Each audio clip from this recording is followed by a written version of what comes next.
Hello everyone, I'm Simone from OTBIOLAB and welcome to the first video about the new OTBIOLAB software.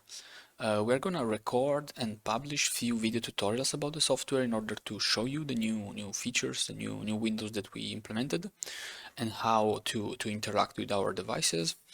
In this video, we're gonna see a general overview of the software. I suppose it takes some time, so probably we're gonna split this video in two parts, and this could be just the first one. Okay. Let's get started. This is the main menu. Okay. It's divided into section. The right section is related to the real-time window, the offline, and the setup. So the device configuration. Mostly all of these three are related to data and acquisition in general, while the left part is related to the community tool, the database, and the support window, let's say the options.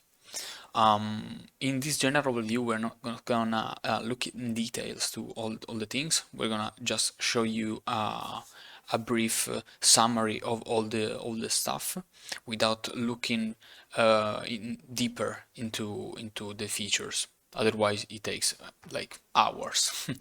Okay. Okay, let's get started with the setup. This is the new setup configurator. It is composed by three parts: a central part, a right side menu, and a left side menu with a list of devices. While you move on the devices, the 3D model appears in the center. And there is also a series of buttons. Okay, let's create a Quattrocento, for example. You see that when you click on the device, the list of devices swap with a list of adapters related to the device that you have chosen. So if we, for example, pick another device, you see that the list that appears are related to the current one. Okay. Let's continue with the Quattrocento. These are connectors, and you can move between front and back panel using the buttons.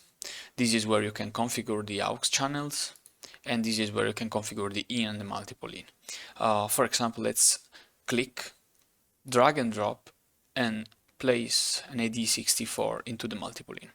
You see that now we have inserted the adapters, but we still need to specify the grid and or the sensor. So in this case, we can again click, drag and drop, and place the sensor in the adapter. We can do that many times and configure all of the connector that we want. In this case, you see if you click, you're gonna refresh the right side menu with the current clicked connector. These are empty right now. Let's place a sensor. Okay. And when we click on complete, we are done. Okay, you see the software bring us to the real-time window because of course it thinks like, okay, you created a setup, you want to start an acquisition. It's not the case right now. Let's go back. Okay, we have created a Quattrocento. Let's go for 64, for example. Same things. In this case, we don't have a real back panel, but we have aux channel, so it's quite similar. Let's configure, for example, one of the most famous, the AD1X64. Let's add a grid, and we are done. You see that here you have also some kind of information and other parameters. This is very specific to the device that you have chosen. In the case of the 64, you can change between the EG mode and the MG mode, or run the impedance check. Let's complete this one and go back. In case of the Quattrocento, for example, you can define a different sampling frequency, and not only you see that when you click on a connector, you have also specific parameters for that connector. In this case, this is also very specific to each device and each connector. So not everything is pretty similar, but you know, these the details of each connectors, and this is let's say parameters related to the device. If we go back into another one, for example, like the movie, you see that you can change also the preamp gain and enable the IMU channels and stuff like that. Okay, one last thing I want to show you is that you can navigate the 3D model in case you want to give a look at the device. And one last feature we implemented is the possibility to have many setups. So you see here you can swap between the list of devices in case you want to create a new device, a new setup, or you can go there and see the setup you already configured and saved on your computer. So in this case, you see you're gonna bring into our previous device or to the very first setup we designed. So the 400. You can have many of them, as many as you want. You can delete them if you don't want to use them anymore. Okay, and that's it. Okay, now let's have a look at the offline part. This is the offline window, the plotter. It's composed by three sections, like the setup, left side menu filled with buttons, and a right side section used to open some sub menu, like in this case. Some of these buttons open a right side menu, some doesn't. Let's start from the first, the open buttons. As you can see, you have also the list of recent files that you have opened, or you can pick a new one. Okay. The import button. The difference between the import and the open is that the import will add your file into your current file, while the open just clean and refresh the screen. We have then the save, the processing menu, which open all our processing like the old OTBIOLAB Plus software, organized in category. We have then the custom processing and the graph editor, which are two features that we are going to look in details in another video. We have then the video and the marker, which are very preliminary features. Right now, the video menu allows you to add a video into your file, and the marker just allows you to show and hide the markers that can be inserted during the real time. We have then the as last but not the least, the export. Right now you can export data as a CSV or MATLAB file. So before looking at this one, let's open a file. In my case, I have already a file on the computer. Okay, this is the track visualization. As you can see, we have single track like this one and grouped track like this one. Okay, this is the time scale. So basically the length of the signal itself, it's like 50 seconds. You can zoom in and out and move along the signal. You can zoom into a specific portion, or you can fit in window all the data. This section here belongs to the track itself. There are a couple of features. These buttons are used for the vertical scale, so you can you can increase or decrease the vertical scale, or you can set the maximum and the min as a scale. So you can auto scale basically, and it is gonna pick the maximum and the minimum value and use it for the scale. You can change the title and the subtitle. You can show all the points. You can work with the selections, you see. There is also the description part, where you can find information about the hardware, the source file.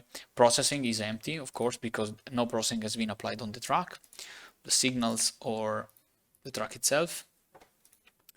You can add the vertical lines, or you can visualize in free mode.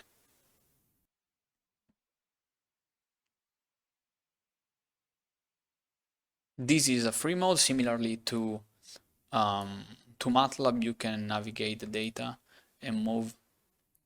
Right now, you can also ungroup all the channels and keep them separated. You can add the crosshair, or you can see the value. Okay.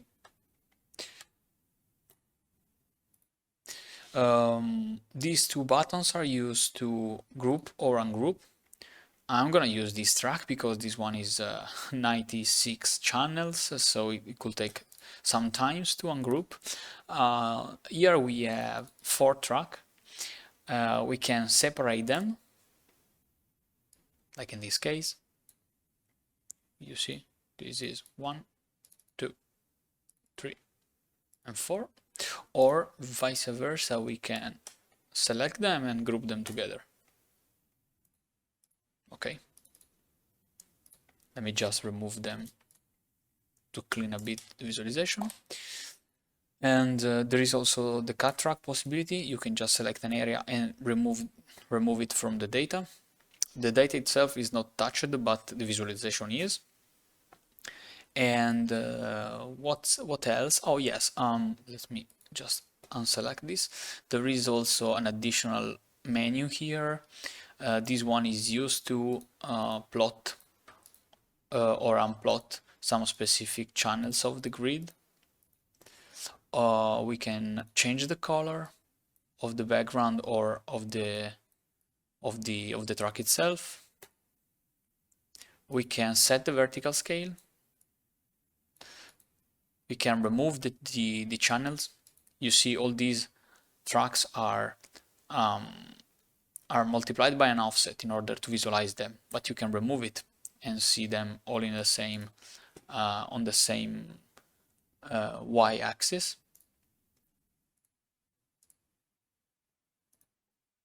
Channel soft. Oh, sorry.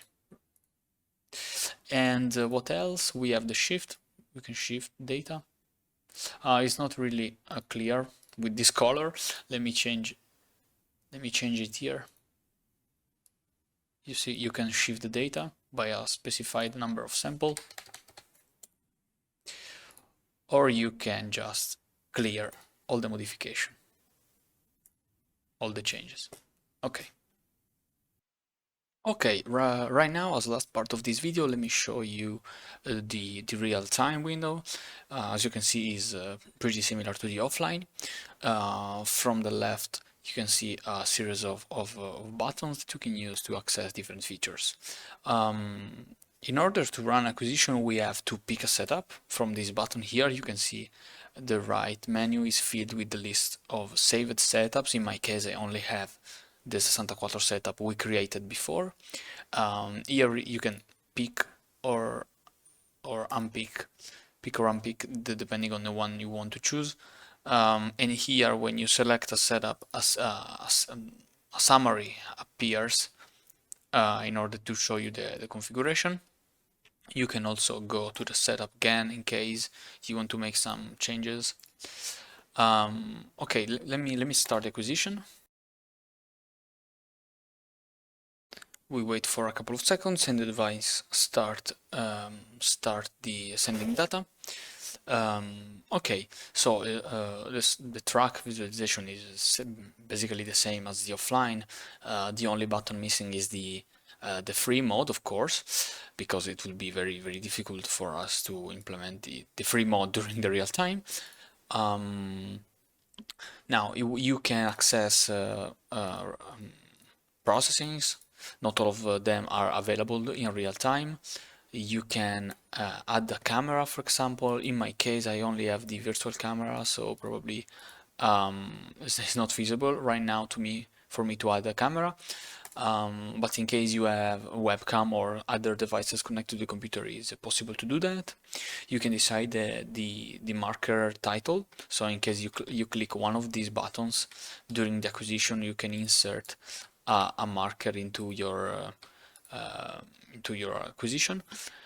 You can open the activation map like this. Does it like in this example here? Let me touch the okay. You see. Then we have the trapezoidal biofeedback, but this is something we want to make a video of. And that's it. When we want to acquire, we can just when we want to record, we can just click on the buttons and a simple timer appears here, and when we have done, we can just click again and save. Oh, I already have an example. Let me just overwrite. Okay, then the acquisition starts back again, but we can stop it. Okay, let me now open the file, and that's it. This is our recording. Okay, I think it's all for now. See you in the next video in order to show you also the remaining part. Okay, bye bye.